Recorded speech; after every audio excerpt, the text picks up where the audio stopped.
Assalamu alaikum. Bosnia is a small country in the center of Europe.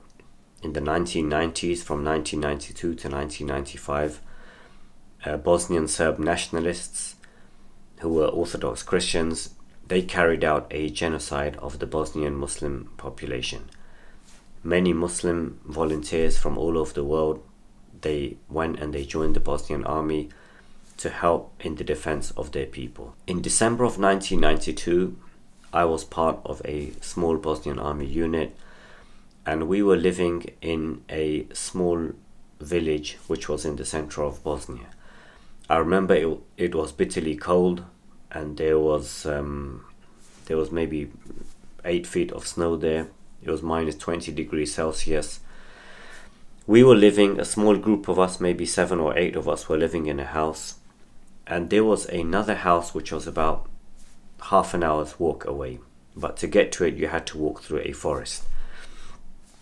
It was, like I mentioned, it was bitterly cold there, and most of the time when you wake up in the morning until you go to sleep, there's only one thing on your mind, and that's how do I stay warm. Now that other house on the other side of the forest, it had some sort of electricity, and it had a bathroom that had a warm heater. So many of us, anytime there was an opportunity, we would find some sort of an excuse in order to go to the other house, because we could just chill out in the hot bathroom and we could get hot water on demand, instead of having to get water from a bucket outside after you'd break the ice, and we'd get water out of it. So we would try everything possible to go there. I remember that there was one brother, and he went to the other house for some reason, and 2 or 3 days went by. I mean, forget a few hours, 2 or 3 days went by, and he didn't even come back, because he was just chilling out there. So once the Emir, the brother in charge of us, he asked me to go and convey a message to someone in the other house, and it was after dark. So I thought, okay, I'd made that trip many times before, and I thought I knew where I was going. So I set off by myself. I didn't have a torch or anything like that. I just set off by myself under the moonlight. I walked into the forest, and I'm walking where I thought was the direction to go, and within a few moments I realized that I'm actually lost. I'm in the middle of a forest. It's nighttime, there's snow everywhere, there's trees everywhere, and everywhere you look, it looks the same. So I don't know how to go back to where I came from, and I don't know exactly where I'm going to. I can see maybe there's some lights or something in the distance, but I'm not from there. I don't know, is that enemy territory or is that friendly territory? I had no idea.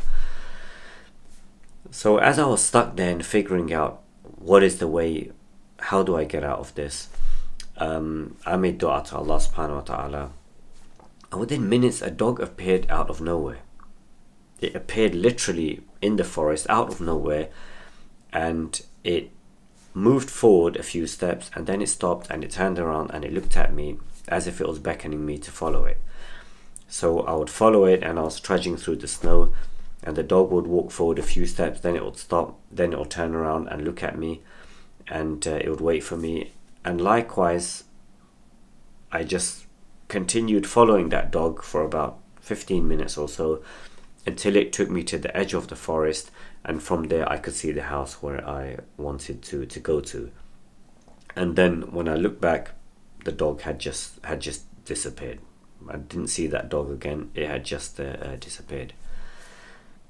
You know, sometimes in life you may find that you're lost, you're in need of some guidance, you feel disconnected, you feel distant from the deen, and Allah subhanahu wa ta'ala, He shows you signs that come into your life. It may not be an animal, it may be a person, an unexpected person that comes into your life, and they only come for a short time, and through that person, Allah subhanahu wa ta'ala, He guides you, and He shows you the way, and He takes you out of the problem and difficulty that you're in, and He takes you to where you have to be, or where you want to be.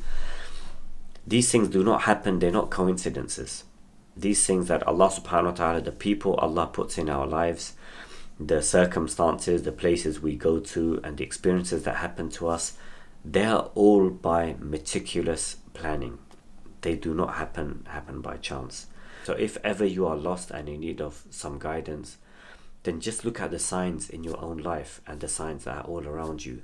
And with those, Allah subhanahu wa ta'ala will get you out of the difficulty that you're in, and He will take you to where you want to be. If you enjoyed this video, then please share this content, like it, subscribe, and click on the bell, and share this content far and wide so that others may also benefit from it. I'll see you in the next episode. Assalamu alaikum wa rahmatullahi wa barakatuh.